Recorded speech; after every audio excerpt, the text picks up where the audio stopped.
Okay, you're all welcome to the class. And last time we looked at living things. We talked about living things, meaning of living things, characteristics of living things. We went further and we talked about differences between living and non-living things. We also looked at plants and animals, the differences between plants and animals. But today we want to look at something else. We want to look at something different. We want to look at classification of what? Of living things. A branch of biology that deals with the classification of living things is called taxonomy. So taxonomy deals with arranging living things into different classes according to their difference in what? In characteristics. So that is what we want to look at this morning. We want to look at classification of what? Of living things. But before we begin, let us talk about living thing briefly. Like we discussed last time, a living thing is anything, no matter, that possesses all the characteristics of life. And so, for something to be called a living thing, that thing has to possess all the characteristics of life, ranging from excretion, growth, reproduction, irritability, and all of that. And so, we want to look at classification of what living things, like classifying living things into different what group. Like I said, the branch of biology that deals with classifying of living things into different groups or classes is called taxonomy. And so previously, living things were classified into two major groups, and they are plants and animals. But then, as time went on, scientists discovered other living things that are neither plants nor animals. And so, living things are classified into, first of all, into kingdoms, and from kingdoms, they are classified into phylum for animals, division for plants, and after that, we have other subgroups like classes, and after the class we have the order, family, okay, genus and species. Okay, so we want to look at the first five kingdoms. Living things, like I said, are classified into five kingdoms, and these kingdoms are um,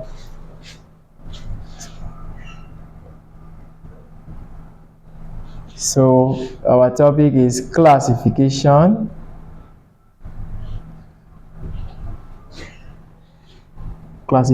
of living things,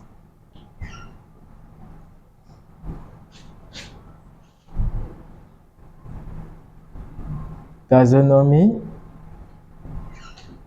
And so living things are classified into five major kingdoms, and they are kingdom Monera, kingdom Protista, kingdom Fungi, kingdom Plantae, and finally, kingdom Animalia. So we are going to look at them one after the other. Now, in this topic, we are going to come across some words that are not very easy to understand, because these words are not words that we get to hear every day. They are words we rarely hear. So because of that, it becomes a little bit difficult to understand, but not impossible to understand. And so we're going to look at them. We are going to look at classification of living things. We're going to look at, first of all, in this topic, what we are to note, or the important aspect of this topic, it's first of all to know the different groups, and after that, you know the examples of organisms that belong to this group and their difference in characteristics. Of course, all organisms of the same group must share similar characteristics, and organisms of other groups, we have characteristics that differ from those of what? Other groups. So living things are classified into different groups based on their difference in what? In characteristics. Now, in classification of living things, there is one other thing we consider. Living things are classified based on their complexity, meaning that living things are classified from the most simple to the most complex. I think the simplest form of living thing is the bacteria, that's the schizophite, and the most complex is that's humans, and that's mammalia. So we're going to look at all that. But before we continue, there is actually an organism, yeah, that acts like a living thing and also a non-living thing, and that is the virus. Now, the virus does not fall into any of these kingdoms. The virus has characteristics that are similar to those of living things, and then also have characteristics of non-living or things. And so, what are the living characteristics of the virus? Now, when the virus is in a living cell, it assumes to be a living thing, and it can reproduce as replicate, and it also has a cell that is composed of DNA or RNA, and it has the ability to pass on traits from one generation to the other, just like a typical living thing. But then, of course, when the virus is outside the body of a living thing, the virus assumes a crystal-like structure and becomes non-living,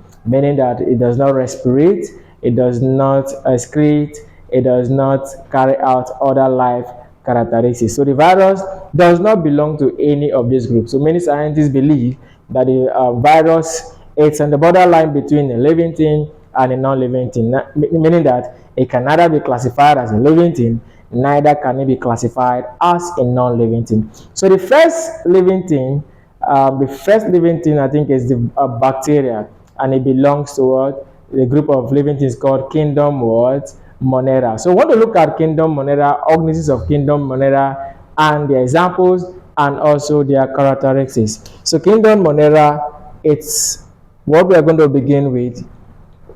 So kingdom Monera, which is the simplest form of what? Of living things. Now, living things, okay, kingdom Monera is divided into two major groups, or two phyla, and they are phylum Schizophyta and phylum Cyanophyta.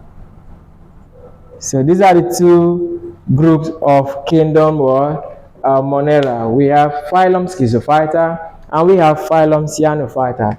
And the example of schizophyte is the bacteria. An example of Cyanophyta is what we call the blue-green algae. The blue-green algae is also called the nostoc. Okay, so these are the two groups under kingdom Monera. Remember I said kingdom Monera are the simplest form of what? Of living things. So they are the most simple. Now let's look at characteristics of kingdom Monera.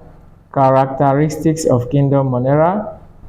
Characteristics of Monera. Like I said, what we have to note in this topic is the different group, examples of organisms that belong to this group, and their difference in characteristics. So the first group, which is the kingdom Monera, is divided into two major phyla, and they are phylum Schizophyta and phylum Cyanophyta. So what are the examples of organisms that belong to this group? There are two major examples of organisms that belong to this group, and they are the bacteria and the blue-green algae. So the bacteria is a schizophyte, while the blue-green algae is a cyanophyte. Okay, so let's look at general characteristics of what? Of kingdom what? Monera. Now, there is one characteristic that is peculiar to organisms of kingdom Monera, meaning that only organisms of kingdom Monera possess that particular characteristics, and that is that the organisms have prokaryotic cell, or are said to be what? Prokaryotes. So they are prokaryotes. So what is the meaning of prokaryotes? Meaning that they have cells. They have cells with no real nucleus. With no real or definite nucleus. So they have cells with no real nucleus. Yes, so they are prokaryotes, and that means that they have cells with no real nucleus. So this is a peculiar characteristic of what? Of kingdom Monera, as other organisms are not prokaryotes, but they are what? Eukaryotes, because they have cells with real or definite what? Nucleus. And what do I mean by being prokaryotic? Just like a typical animal cell, a cell is composed of the protoplasm, and the protoplasm is divided into two, and they are the cytoplasm and the nucleus. But that of kingdom Monera does not possess what? The nucleus, just the cytoplasm. Okay, so that is that. And secondly, they are microscopic organisms. They are microscopic in nature. They are microscopic organisms, meaning that they cannot be seen with the naked eyes. So organisms of kingdom Monera cannot be seen with what? With the naked eyes. They are actually what? Microscopic. Okay, so many of and they reproduce asexually.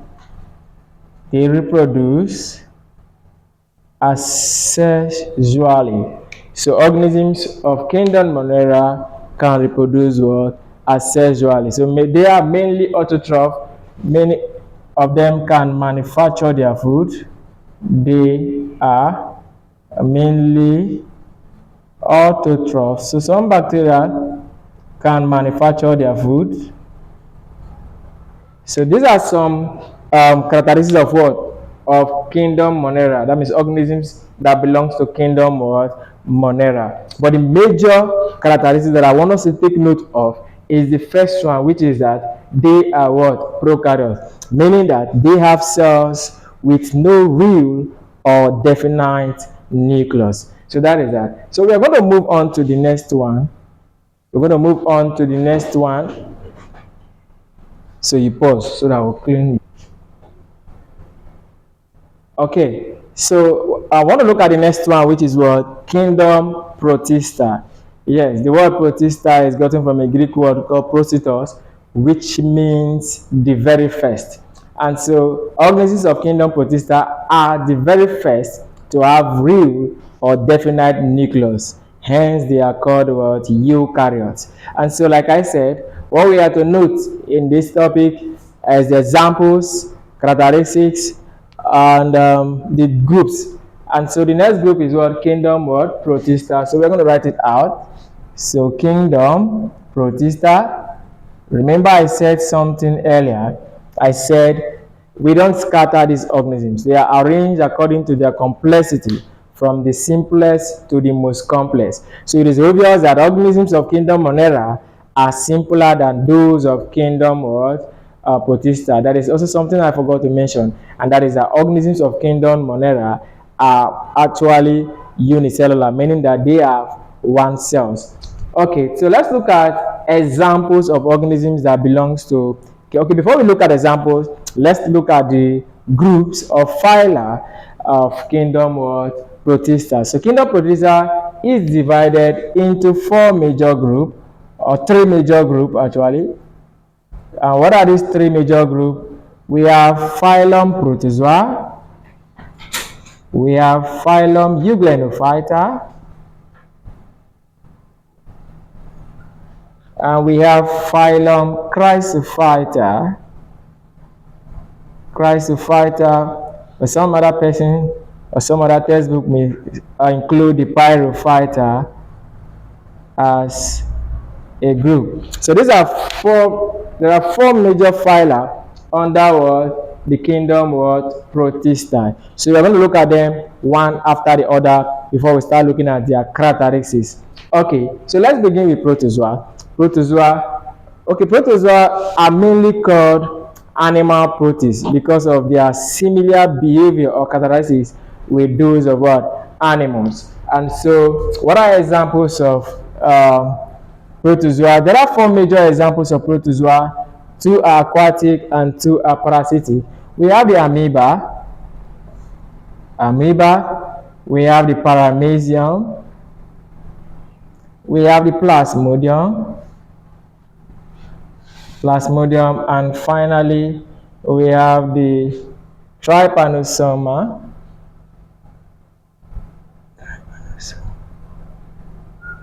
So we have the trypanosome. So we have the amoeba, the paramecium, the plasmodium, and the trypanosome. And so these two are aquatic, and these two are parasitic, meaning that they live in the body of their host, that's larger animals. Okay, so we have the amoeba. The amoeba is a special animal that does not really have a definite shape. It changes its shape. The shape is said to be amoeboid. Okay, it's move with the pseudopodia. It's actually an aquatic organism. Then we have the paramecium. The paramecium has a slipper-like shape, and then of course it moves with cilia. So it's also known as ciliated protist, or protozoa rather. Okay, then we have the plasmodium. The plasmodium is very important as far as humans are concerned, because the plasmodium is the major cause of a disease called malaria. The Plasmodium is a pathogen that causes the malaria, and it is carried by the vector mosquito. So it is not really the mosquito that causes malaria, it is a Plasmodium. Just that the mosquito transfers malaria from one person to the other, but the real culprit, the causative agent here is a Plasmodium, and it's what? And it's a protozoa. Yeah, an aquatic, a parasitic what? Protozoa. Then we have the trypanosome. The trypanosoma is also a parasitic protozoa that causes the trypanosomiasis, also known as sleeping sickness. It's actually carried by a vector, the tsetse fly. So these two are examples, are parasitic examples of protozoa. Then we have aquatic examples of what? Of protozoa. Then the next one is also a very unique. Okay, the next group is the euglenophyta, and there is one organism that belongs to this group, and that is the euglena. The euglena is a peculiar creature, a unique creature. In fact, many scientists believe that the euglena is a transition between plants and animals because it shares or it has both animals and plant characteristics. So we are going to look at some plant characteristics of the euglena and some animal characteristics of the euglena. So I'm going to write it here. The euglena. So we have the plant characteristics of the euglena. Plant characteristics. So what are the plant characteristics of euglena? Number one, plant characteristics of the euglena is that the euglena possesses chloroplast, which enables it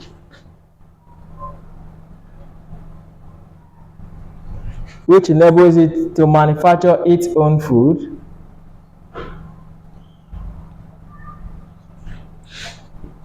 Its own food.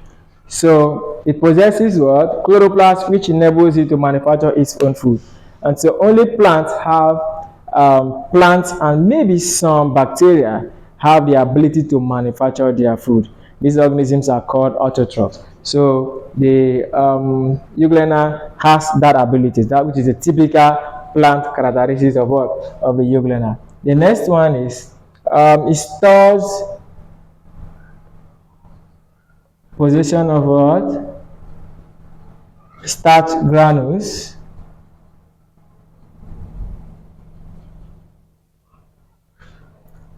Okay, and then position of starch granules. So it also possesses what? Starch what? Granules. But the major characteristics of the plant characteristics of the euglena is it possesses what? Chloroplast, which enables it to store its own food. Okay, then we have animal characteristics of the euglena.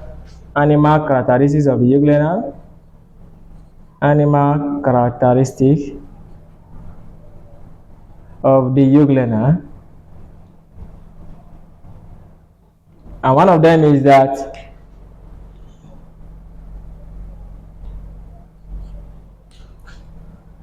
exhibits heterotrophic mode of nutrition in the absence of light. In the absence of light, okay, possesses flagellum for movement,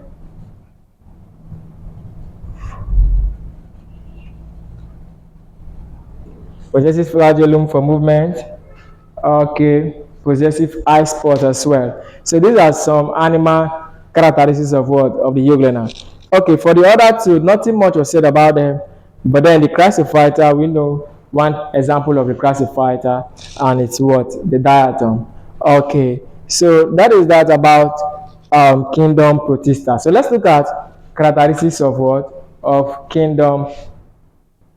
Okay, now I want to look at characteristics of kingdom protista. So what are the characters that differentiate them from other group? Okay, so let's look at them. Characteristics of protist. Characteristics of protists. We can say number one is that um, they are eukaryotic. They are eukaryotes. Number two, they are eukaryote, meaning that they have cells with real or definite nucleus. Number two, we say some are aquatic, while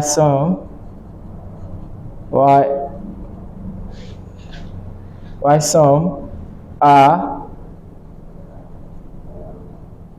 parasitic. Some are aquatic,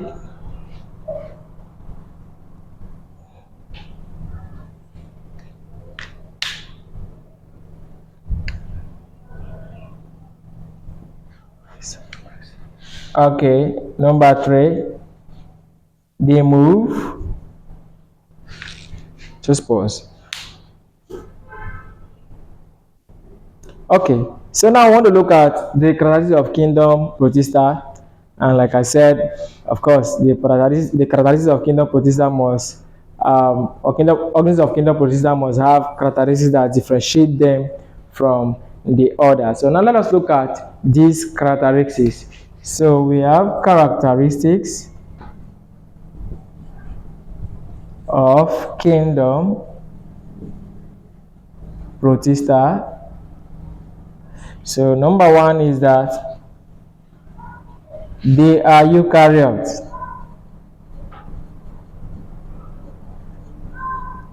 They are eukaryotes.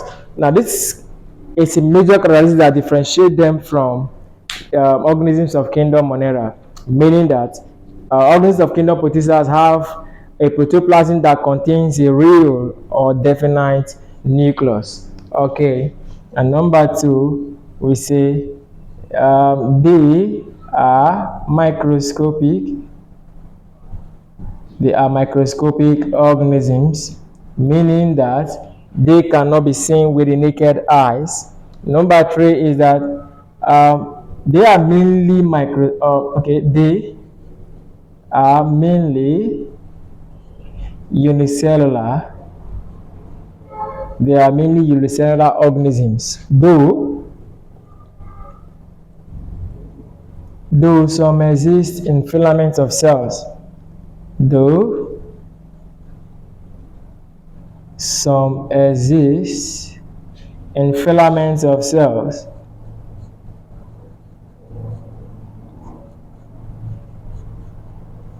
That's multicellular. Okay, number four, they move by cilia, pseudopodia,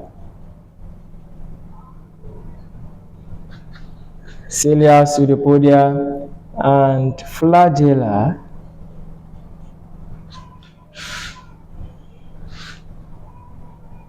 Okay, number five,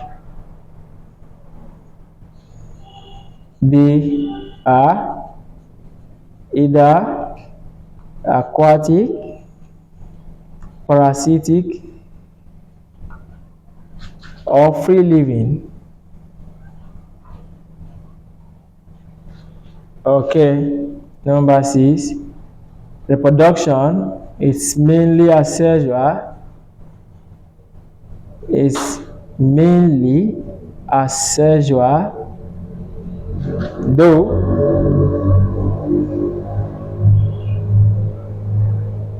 some reproduce sexually.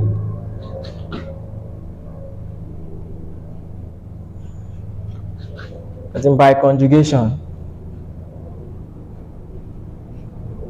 as in paramecia.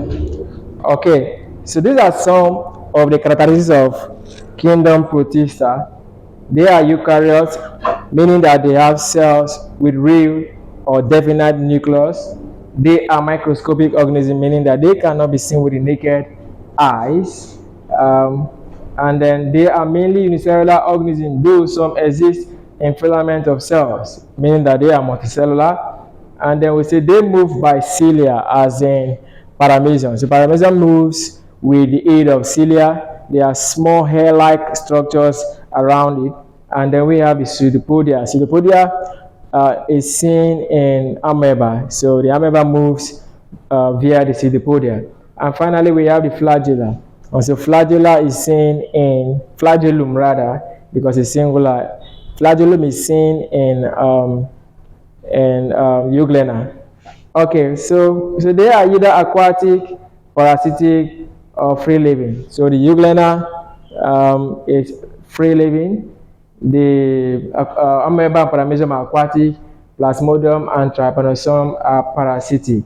So the production is mainly asexual by binary fission. Amoeba exhibits binary fission. Even the paramecium also exhibits binary fission.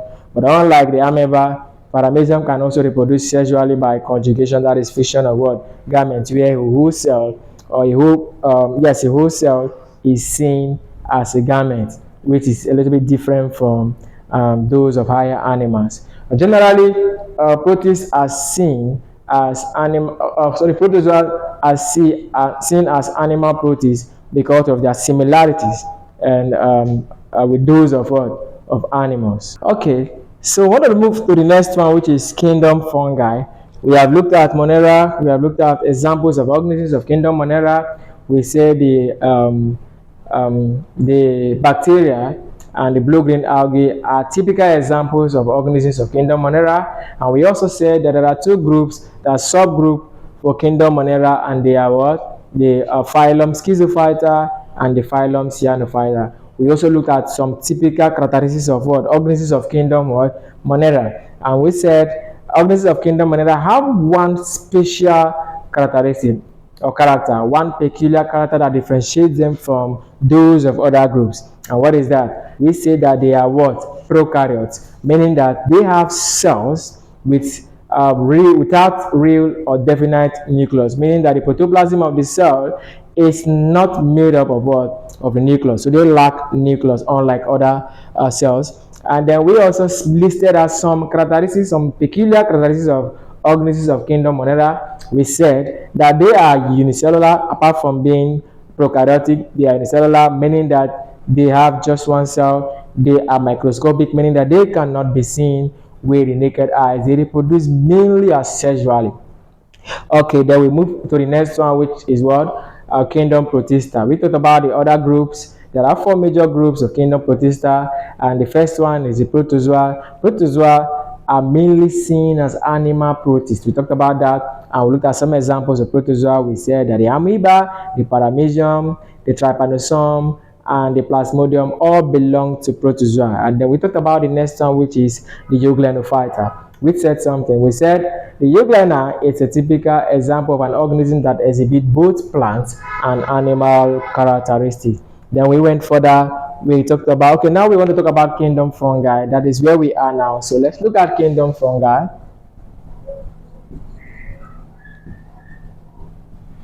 Kingdom fungi. So, like we did for the other two kingdoms, what we're going to look at now, we're going to look at the examples, and we're also going to look at the characteristics of what? Organisms of kingdom fungi. But unlike other groups that we have talked about here, organisms of or the kingdom fungi may not really have a subgroup. We just talk about the organisms and their peculiar characteristics. Now, talking about fungi, you find them everywhere. They are around us. They are not mainly microscopic. I think apart from the yeast, they are okay. They are not microscopic, and they are actually multicellular organisms. Apart from the yeast that is unicellular. Okay, so we find them around us. For example, if you throw a bread out, after some days, you will notice a kind of change in the color of that bread. Now you see some tiny things on them. So they are called the bread mold. So they are actually examples of fungi. Now fungi are actually decomposers. Many of them, they are saprophytes, meaning that they feed on dead and decay organic matter. But if I am to ask you, the mushroom now, is a mushroom a plant or an animal? I think the mushroom should be a very common fungi. Now, if you look at the mushroom, for example, the mushroom looks more like a plant than an animal.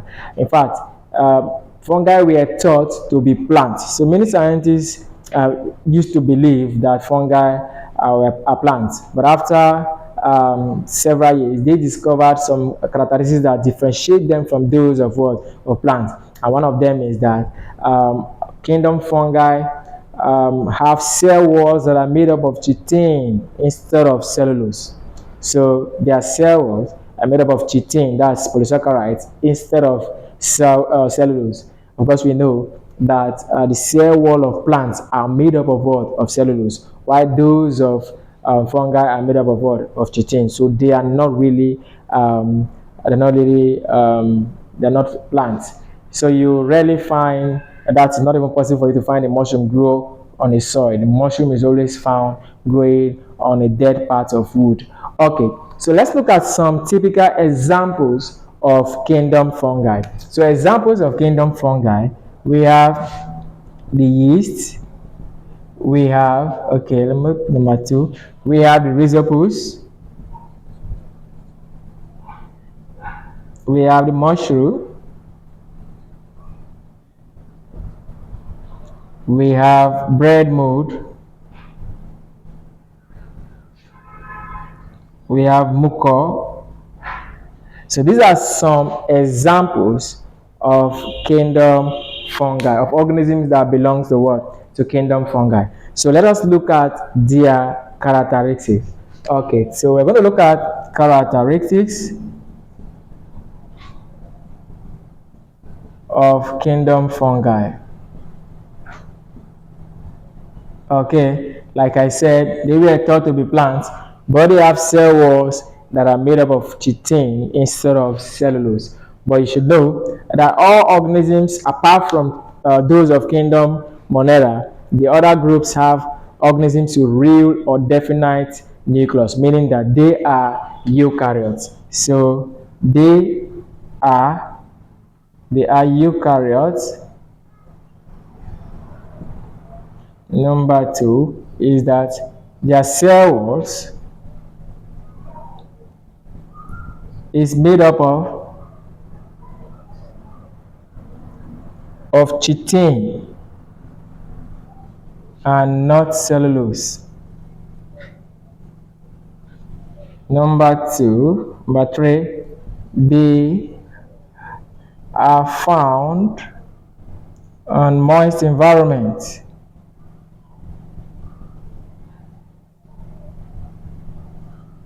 They are found on moist environment. Number four, they are non-motile. They are non-motile, meaning that they do not move. Meaning that they do not move. Okay. Now they are mainly they are mainly heterotroph. They are mainly heterotroph.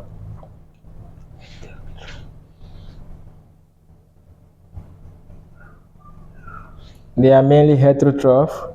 And then number six, we said, okay, they are multicellular, or some are multicellular, some are multicellular, some like the rhizopus or mushroom,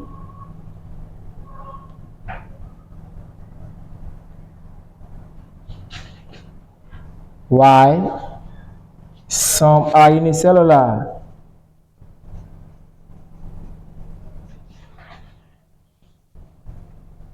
Example, the yeast. Okay, so we have been able to look at some characteristics of kingdom fungi. So remember, we are moving from simple to complex. We have looked at kingdom Monera, we have looked at kingdom Protista, we have looked at kingdom fungi. Now let us take a small, okay, so now let's take a small recap before we continue. Remember, we said these organisms are not just scattered, they are arranged according to their complexity. And we started with the simplest of them all, which is what? Kingdom Monera. And we said that there are two major groups of organisms of kingdom Monera rather, and they are what? Phylum Schizophytes and phylum Cyanophyta. Now, examples of schizophytes are, I think, bacteria, and cyanophytes, I think the blue green, or is the blue green algae. Okay, and then we said that there is one peculiar characteristic that kingdom organisms of kingdom moneras have, and they are what? And that is okay, and that is that they are eukaryotic, meaning that they are prokaryotic rather, meaning that they have cells without real or definite nucleus. So stop.